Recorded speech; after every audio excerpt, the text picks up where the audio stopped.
Hello everyone, this is Nikhil. Now welcome again in quality achiever classes.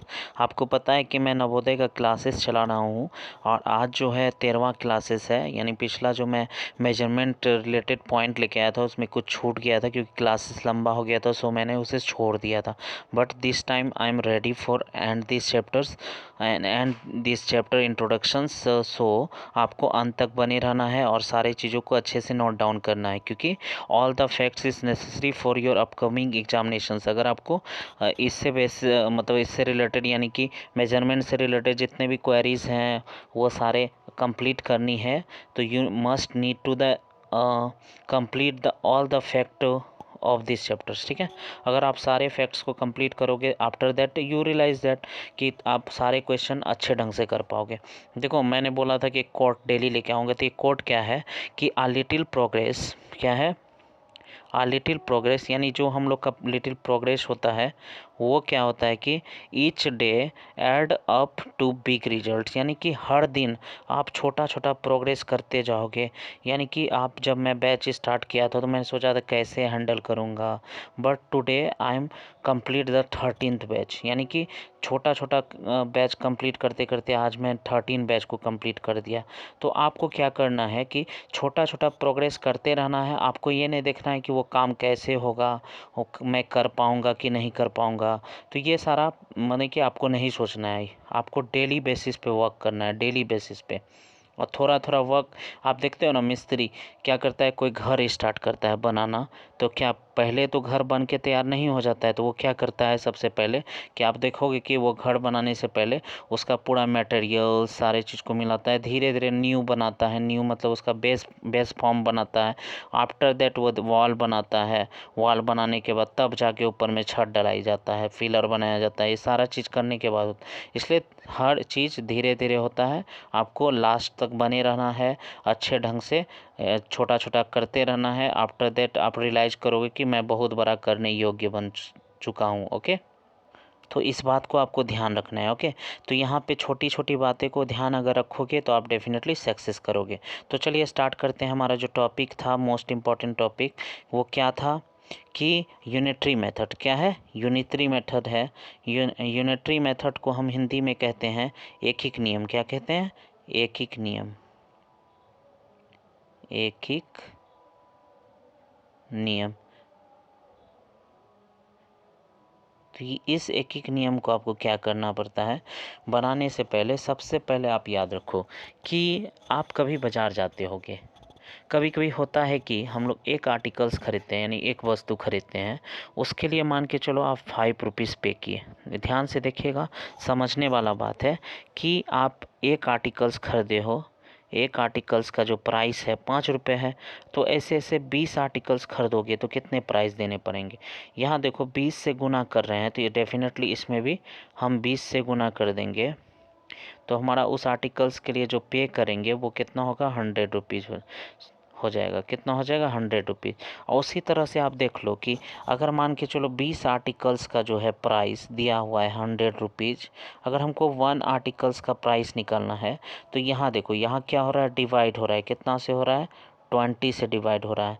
तो उसी तरह से हम इसमें भी क्या करेंगे, यहाँ जो निकलेगा हमारा प्राइस वो यानी कि 100 डिवाइड 20 कर देंगे तो हमारा जो प्राइस निकलेगा वो 5 निकल के आएगा। ठीक है, तो इस तरह से यूनिटरी मेथड हम लोग के विभिन्न कामों में प्रयोग होता है। ये तो सबसे आसान बताया मैंने, इसमें और भी बहुत सारे होते हैं, दिखाते हैं हम एक एक करके। आप देखिए, जैसे कि दे दिया जाएगा आपको 5 जो पेन का कीमत, 5 पेन का जो प्राइस है वो 25 रुपीज़ है। ठीक है ना, ये काफ़ी आसान है, 125 रुपीज़ है। ठीक है, तो याद रख लो, आपको बोल देगा क्या, फिर जो है 25 पेन्स का क्या कीमत है, 25, या फिर बोल देगा आपका 28 पेन का क्या कीमत है। तो कैसे निकालोगे? सबसे पहले क्या करना है, 1 पेन का प्राइस हमको पता करना है। 1 पेन का प्राइस क्या होगा, 125/5 हो जाएगा। ठीक है, भागा कर देंगे क्योंकि एक पेन का निकालने के लिए हम 125 में 5 से भागा कर देंगे। आप 28 पेन का हमको निकालना है। 28 पेन का इसको आप कटाओगे तो 25 निकलेगा। ठीक है, 25 रुपीज़ निकला। अब इस 25 को हमको मल्टीप्लाई करना है 28 नंबर से। जब इसको मल्टीप्लाई कीजिएगा तो आपको कितना निकल के आ जाएगा, तो 8 5 जा कितना हो गया 40, 8 2 जा 16, 5 2 जा 10, 16 10 36, सॉरी 26, और 26 और 4, 26 4 कितना हो गया 30 हो गया, 30 का 0 हासिल 3, 2 2 जा 4 3 7 हो गया, यानी कि 700 यहाँ प्राइस निकल के आ गया। तो आप एक चीज़ ध्यान में रखिएगा कि जब भी इस तरह का क्वेश्चंस रहता है माने कि फैक्टोरियल बेस्ड क्वेश्चन, तो आपको करना क्या है कि सीधा बात है, सिंगल चीज़ों का प्राइस को निकालना है, उसके बाद जो भी फाइंड आउट करना है उसको मल्टीप्लिकेशंस करके निकाल लेना है। तो कभी डिवीज़न कभी करना पड़ता है, तो कभी मल्टीप्लिकेशंस करना पड़ता है। इसमें यही 2-3 फैक्ट्स होते हैं, ठीक है। और जो एडिशन और सब्सट्रैक्शन का रहता है ये सब तो काफ़ी आसान है, आप ऑलरेडी कर चुके हो, कर भी लोगे। लेकिन ध्यान रखना है यहाँ मल्टीप्लिकेशंस में, इसमें बच्चे फंस जाते हैं क्योंकि आपको ये नहीं समझ में आता है कि करना क्या है, माइनस करना है या प्लस करना है। फिर से एक बार देख लीजिए, प्लस माइनस तब होगा जैसे कि दे देगा आपको the price of 1 pen equal to 25 rupees, then find the price of 10 pen. आपको 10 पेन का बोलेगा प्राइस निकालने के लिए, तो आपको क्या करना है, एक पेन का यहाँ प्राइस दिया है 25 रुपये, तब आप आसानी से क्या करोगे, जैसे कि माने कि एक पेन का आपका वैल्यूज़ दे दिया, कितना दे दिया, एक पेन बराबर दे दिया है आपको 25 रुपीज़। तो 10 पेन का निकालने के लिए हम क्या करेंगे, यहाँ 10 से मल्टीप्लाई हुआ तो इसमें भी 25 × 10 कर देंगे। काफ़ी आसान है, मतलब कि आप एक कलम का दाम आपको पता है 5 रुपया, 5 कलम बोलेंगे तो क्या करिएगा, 5 को 5 से गुना करके निकाल दीजिएगा। लेकिन अगर 5 एक मान लो एक डिब्बा है पेन का, उसमें 5 कलम है, उसका प्राइस जो है 20 रुपये है, तो 5 कलम है, कितना है इसमें 5 कलम है, 5 कलम का जो प्राइस है 20 रुपये, तो एक पेन का दाम कितना होगा, तो हम क्या करेंगे 5 कलम का पैकेट था, इसको 5 से डिवाइड करेंगे तो 4 रुपये निकल के आ जाएगा हमारा। तो इसी तरह से इसको बनाया जाता है, इसमें कुछ ज़्यादा फैक्ट्स होते नहीं हैं, बस थोड़ा से ध्यान रखनी है। और देखिए पढ़ते हैं क्या क्या थ्योरी है। We find the value of the articles reference and the determine the value of the groups, यानी कि हम क्या करते हैं, इसमें किसी भी आर्टिकल्स का हम लोग प्राइस को फाइंड आउट करते हैं, डिटरमाइन करते हैं, जो वैल्यू ग्रुप्स दिया हुआ होता है। जैसे कि यहाँ देखो, the method is also known as the method of one, यानी कि वन के मेथड्स के नाम किससे जाना जाता है, जैसे कि वैल्यू ऑफ वन आर्टिकल्स, तो वैल्यू ऑफ गिवन आर्टिकल्स बटे क्या हो जाएगा नंबर ऑफ आर्टिकल्स, यानी कि मान के चलो कि जितना वैल्यू दिया है नंबर ऑफ 5 है, तो इसको हम कट करेंगे तो 5 निकल के आ जाएगा, ठीक है। काफ़ी आसान है। उसके बाद जो है इसमें क्या रिक्वायर पड़ता है, जैसे कि बोलेगा value of require numbers of the articles, तो हम क्या करेंगे value of one articles require number, यानी कि अगर वैल्यू ऑफ वन आर्टिकल्स का हमारा 5 निकला, अगर रिक्वायर बोल रहा है 20 आर्टिकल्स का हमको प्राइस निकाला है, तो मल्टीप्लाई करके 100 हम कर देंगे, ठीक है। काफ़ी आसान है, आप इसी के तरह से बना सकते हो, ठीक है। हमको लगता है कि आपको अच्छे ढंग से समझ में आ रहा है, और नहीं आ रहा है अगर समझ में तो इसको 1-2 बार देखिएगा, क्योंकि मैं काफ़ी बेसिक रूट से बता रहा हूँ। इसके बाद अगर आपको ये सारी चीज़ अच्छे ढंग से पता होगा तो आपको सिंप्लीफिकेशन से related question, number system related question, सारे चैप्टर्स एक एक करके मैंने लाया है। आप प्ले लिस्ट में चाहिए, उसमें सारा चैप्टर्स जो अभी तक मैं 12 चैप्टर्स मैंने पढ़ा चुका हूँ, सारे चैप्टर्स आपको, मतलब चैप्टर कम ही है, 12 पार्ट जो 12 क्लासेस अभी तक में हो चुका है, वो सारे क्लासेस के वीडियोज़ आपको मिलेंगे, ठीक है। उसको ध्यान से देखिए। आप देखो जैसे दिया है 8 बुक का प्राइस है 680, what will the cost of 15 such books, यानी कि 8 बुक का प्राइस दिया है, तो सबसे पहले हम यूनिट यानी कि एक बुक का प्राइस हम निकालेंगे सबसे पहले। तो हम क्या करेंगे 680 को जो नंबर दिया है उससे डिवाइड करेंगे, तो डिवाइड करने के बाद हमारा आ जाता है ₹84 आ जाता है। कितना आ जाता है? ₹84 वन बुक का प्राइस आ जाता है। उसको आप 15 से मल्टीप्लाई कर दीजिएगा तो ये रिजल्ट आपका यानी 1275 आ जाएगा। ठीक है, तो आप करके देख सकते हो। 84 इंटू कितना है निकालना है हमको, 15 सच बुक्स का प्राइस निकालना है। 15 फोर जा कितना हो गया 60, बच गया यहाँ पे 6।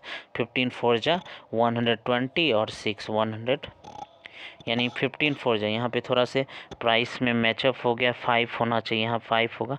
15 5 75, बच गया 7 और 15 8 से 120 तो 127 हो गया। ठीक है, यानी कि यहाँ पे 85 निकलेगा। तो इस तरह से आप इजीली इसको निकाल सकते हो। यहाँ कुछ भी नहीं है, ये काफ़ी आसान है। आप इसको 1-2 बार प्रैक्टिस करोगे तो आराम से 1-2 बार करना है प्रैक्टिस और इसको ध्यान से देखना है, आप आराम से बना लोगे, है ना। और जो है साथ ही साथ मैं आपको बता दूं कि आपको लगातार आना है और नियमित रूप से मैथ्स बनाना है। और रीजनिंग तो आप सेल्फ प्रैक्टिस कर ही रहे होगे। अगर कोई भी चैप्टर्स में, रीजनिंग के किसी भी चैप्टर्स में आपको प्रॉब्लम है बताइएगा। मैं जो संडे जो आने वाला है या फिर बीच में कभी टाइम मिलेगा तो डेफिनेटली मैं उसके विषय में जो है वीडियो लेके आऊँगा। ठीक है, आगे हम लोग चलते हैं तो देखते हैं किस तरह से आपको आप जो है टाइम एंड वर्क यानी वर्क और टाइम बेस्ड क्वेश्चन आ जाता है। कभी कभी क्या आ जाएगा कि एक आदमी जो है किसी काम को कर रहा है 2 दिनों में, तो 2 आदमी उस कामों को कितना दिन में कर लेगा। तो याद रखिएगा आपको इसमें क्या ध्यान देना है। जैसे मान लो कि आप हो यानी कि यू और आपका छोटा भाई यानी स्मॉल ब्रदर, ठीक है ना। किसी काम को मान के चलो कि एक छोटा सा प्लेस है, उसको साफ करने में लगाए हो 2 दिन लगा दिए, यानी कि 2 ब्रदर जो तुम दो भाई मिल करके उसको लगाए कितने दिन, 2 दिन लगाए। अब मान के चलो अकेले अगर तुम ही करते तो कितना दिन लग जाता। याद रखो जब कोई वर्क होता है यानी कि जो भी एफिशिएंसी यानी माने जो आदमी है उसके नंबर से जब हम मतलब कि जब देखते हैं कि यानी कि 2 आदमी 2 दिन में किसी काम को करता है तो एक आदमी अगर काम करना चाहता है तो वर्क क्या हो जाएगा, वर्कलोड उस पर बढ़ जाएगा, नहीं बढ़ेगा। आप देखो मान के चलो कि आप अकेले थे तो किसी काम पे वो 2 दिन में कर रहे थे, लेकिन अगर 2 आदमी आ जाए तो उस काम को आधा मतलब आधा दिनों में कर लोगे, यानी कि 2 दिन पहले लग रहा था 2 से आधा दिनों में कर लोगे, यानी कि एक ही दिन में आप काम कर लोगे। लेकिन अगर 2 आदमी थे तो 2 दिन में काम कर रहे थे, तो अकेला हो जाओगे तो काम भी डबल हो जाएगा, नहीं हो जाएगा। आप मतलब कि सोच लो कि एक बिस्किट का पैकेट है, उसमें 10 बिस्किट है और 2 भाई मतलब कि उस बिस्किट को आप जो है 2 भाई में बांटना है, 5-5 बिस्किट मिला दोनों को। लेकिन अगर जब अकेले खाओगे तो 10 बिस्किट मिलेगा, यानी फ़ायदा हो गया ना आपको। लेकिन काम में क्या होता है, थोड़ा बोझ पड़ जाएगा आपको काम पे। यानी कि आपको मान के चलो एक आदमी काम कर रहा है 5 दिन में, अगर उसी काम को 2 आदमी करेगा तो और आधा दिन में हो जाएगा, यानी कि अढ़ाई यानी 2 होल 1/2 डेज में कर लेगा। लेकिन वो अगर 2 आदमी किसी काम को 5 दिन में कर रहा है तो अकेला आदमी रहेगा तो काम का डबल हो जाएगा, यानी 10 दिन में हो जाएगा। कैसे, ये हम करके आसानी से आपको बता रहे हैं, ध्यान दीजिए। कि जैसे मान के चलो 2 दिन में काम कर रहा है, माने कि 2 व्यक्ति यानी 2 वर्कर्स किसी काम को कर रहा है 4 डेज में, ठीक है। तो यहाँ कंपेयर करो, आप पूछ लेगा कि 4 वर्कर, यहाँ देखो कितना कितना आपका गुना हो रहा है, 2 गुना आदमी जो है बढ़ रहा है। कितना बढ़ रहा है, 2 गुना आदमी बढ़ रहा है, तो उसी हिसाब से काम भी जो है 2 गुना कम हो जाएगा। यानी इधर अगर प्लस गुना होता है तो इधर डिवाइड हो जाएगा, तो यहाँ आप काम जो है 2 दिन में ख़त्म हो जाएगा। इसको निकालने का तरीका क्या है, जैसे 2 व्यक्ति किसी काम को 4 दिन में कर रहा है तो एक व्यक्ति सबसे पहले निकालिए कितना दिन में करेगा, 4 गुना 2 दिन में करेगा, क्योंकि एक व्यक्ति करेगा तो काम ज़्यादा दिनों में लगेगा। और उसी तरह अब 4 व्यक्ति के द्वारा पूछा जा रहा है तो हमारा 4 गुना 2 लिखल है, उसके बाद 4 कट गया तो कितना दिन में करेगा, 2 दिनों में। अब देखो इसको अच्छे ढंग से समझाते हैं कि जैसे मान लो कि 5 जो है मैन किसी काम को 10 दिनों में कर रहा है, ठीक है ना। तो 2 मैन कितने दिनों में करेगा, 2 मैन जो है अगर चाहे करने के लिए तो कितने दिनों में करेगा। तो अब देखो 5 मैन जो है किसी काम को कर रहा है 10 दिनों में, तो एक मैन कितना दिनों में करेगा, ध्यान से देखो, एक मैन कितना दिनों में करेगा, तो 10 × 5 दिनों में करेगा। अब 2 मैन के विषय में पूछा गया है तो 10 गुना 5 बटे 5/2 कर दीजिए, इसको कटाइए, 5 बार में ही कटा, यानी कि 5 × 5 = 25 डेज में किया गया काम, ठीक है ना। यानी कि 2 आदमी अगर काम करेगा तो ज़्यादा दिन लग जाएगा ना, क्योंकि 5 आदमी काम कर रहा था तो 10 दिन लग रहा था, यानी कम दिन लग रहा था। अब कम आदमी करेगा ज़्यादा दिन लगेगा, सीधा बात है। जब इधर माने कि जब मेन वाला पोर्शन बढ़ेगा, यानी आदमी बढ़ेगा, तो डेफिनेटली काम करने में कम समय लगेगा। अगर मेन वाला पोर्शन घटेगा, यानी काम आदमी जो है का नंबर कम होगा, तो वर्क करने में ज़्यादा समय लगेगा। अगर उसी तरह से जैसे कि मान के चलो एक बड़ा सा टॉफ़ी का बिस्किट है, इसको अगर एक आदमी में बांटना है तो एक आदमी में बांटना है, डेफिनेटली जो है बड़ा वाला पीस मिलेगा। अगर इसी को 2 आदमी में बांटना है तो आधा आधा मिलेगा। अगर 3 आदमी में बांटना है तो 3 हिस्सा कर दो इसका, 3 यानी 1/3 हिस्सा मिलेगा।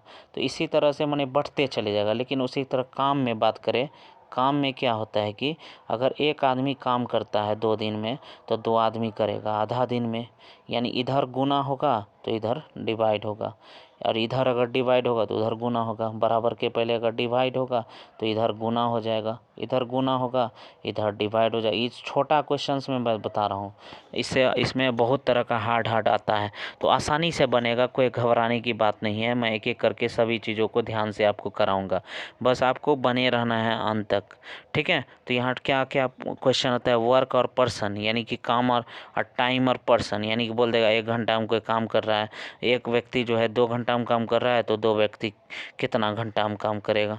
वर्क और टाइम हो गया, यानी कि समय काम कितना लगेगा, वही चीज़ है। जैसे एक काम करने में लग रहा है 2 आदमी, तो एक काम करने में लग रहा है 4 घंटा, तो उसी तरह से इतना माने 5 काम करने में कितना समय लगेगा, ठीक है ना।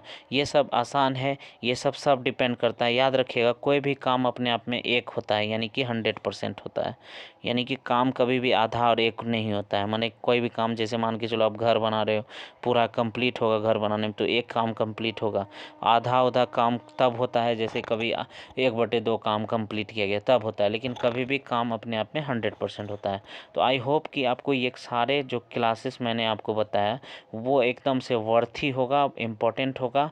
यहाँ पे सारा चीज़ को मैंने अच्छे ढंग से डिस्क्राइब किया है, आप इसे ध्यान से एक एक करके समझो और क्या समझने की कोशिश करो कि यूनिटरी मेथड क्या होता है, यूनिटरी मेथड, और फिर दूसरा था कि टाइम एंड वर्क वाला जो था वो क्या होता है। एक एक क्वेश्चंस मैंने समझाया।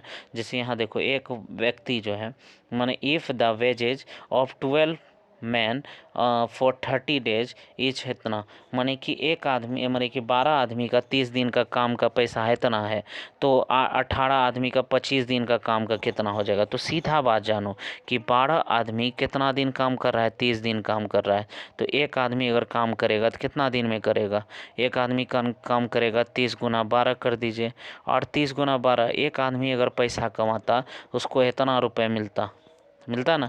लेकिन ये पैसा डिवाइड हो रहा है कितना में, वो डिवाइड हो रहा है आपका, कुल मिला के जो डिवाइड हो रहा है वो डिवाइड हो रहा है आपका 12 आदमी में डिवाइड हो रहा है 30 दिनों में। तो एक दिन का कमाई कितना है देख लीजिए इसको। जैसे 12 आदमी 30 दिन में कमा रहा है 4200 रुपये, तो एक आदमी 12 आदमी जो है एक दिन में कितना कमा रहा है, तो 4200 भागा 30 कर दीजिए, यानी एक दिन में आपको मिल रहा है आपको 10 रुपये। मान के चलो एक महीना में मिल रहा है 300 रुपये, तो एक दिन में कितना मिलेगा, 30 से भागा दे देंगे। 30 से जब हम भागा देंगे तो हमको निकल के आ जाएगा, यहाँ पे कितना आ जाएगा, 140 रुपये आ जाएगा, ठीक है। 12 दिन माने कि 12 आदमी कमा रहा है 140 रुपये, एक आदमी कितना कमाएगा, एक मैन जो है कमाएगा 140 भागा 12, इतना रुपए एक आदमी का कमाई है। तो अब क्या क्वेश्चंस पूछ रहा है, क्वेश्चन देखिए शॉर्ट में नहीं जाना है, हमको जाना है वैसा ट्रिक्स जो कि समझ में आए। यहाँ पे 18 आदमी जो है 24 दिनों में कितना कमाएगा, अब 18 आदमी का जाना है। यहाँ एक आदमी का हम बताए इतना है, इसको 18 से गुना कर दीजिए, 18 से आप गुना कर दीजिए, और 24 दिन से गुना कर दीजिए। गुना करिएगा, क्यों गुना की हम 18 आदमी से गुना कीजिएगा तो 18 आदमी का पैसा निकला, और ये एक ही दिन का पैसा है, क्योंकि हम यहाँ पे जब भागा दिए तो एक ही दिन का निकाले थे ना। यहाँ पे देखिए, जैसे कि 12 आदमी कमा रहा था 30 दिन में, कितना कमा रहा था 400 माने 4200 रुपये।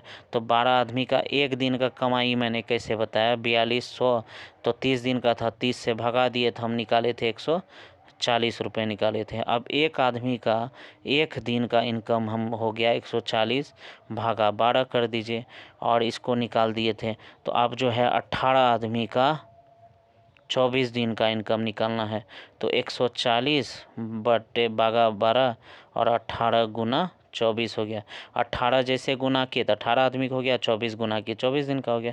ये दोनों कट कीजिए, 2 बार में कटा, कितना बार में कटा, 2 बार में कट हो गया ना, 2 बार में कट हो गया। आप तीनों को गुना कर दीजिए, गुना करिएगा आप तो कितना हो जाएगा आपका, यानी कि 140 गुना 2 गुना 18, इसको गुना कीजिए 2 बार में, 280 हो गया, और गुना 18 कीजिएगा, 18 जीरो हो गया, 18 8 144 होता है, 14 यहाँ हो गया, 18 दूना 36, 4 36 4 40, 40 10 50, यानी कि इतना रुपए निकल गया। कितना, 18 आदमी के लिए, 18 मैन के लिए 24 दिन का हो गया इनकम।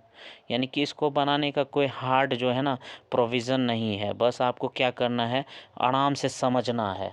यहाँ पे तो शॉर्ट ट्रिक में बता दिया है, लेकिन इस शॉर्ट ट्रिक्स के पीछे नहीं जाना है अभी लॉन्ग ट्रिक्स को, जैसे मैंने बोला था कि आराम से समझना है। यानी कि कुछ भी दे दे, जिस तरह से दे उसी तरह से अच्छे ढंग से समझना। आई होप कि आपको यूनिटरी मेथड और टाइम रिलेटेड क्वेश्चंस अच्छे से समझ में आया होगा। इसमें जितना भी क्वेश्चंस आएगा, जितना भी प्रॉब्लम्स आएगा, मैं अगला जो क्लास लेके आऊँगा उसमें एक एक क्वेश्चंस को अच्छे से डिस्क्राइब करूँगा। बस आपको इसको अच्छे ढंग से समझना है, और जो मैंने अभी बताया है उसको अच्छे से कॉपी में राइट डाउन करना है, और अंत तक इस वीडियो को देखना है। Okay, that's all, thank you.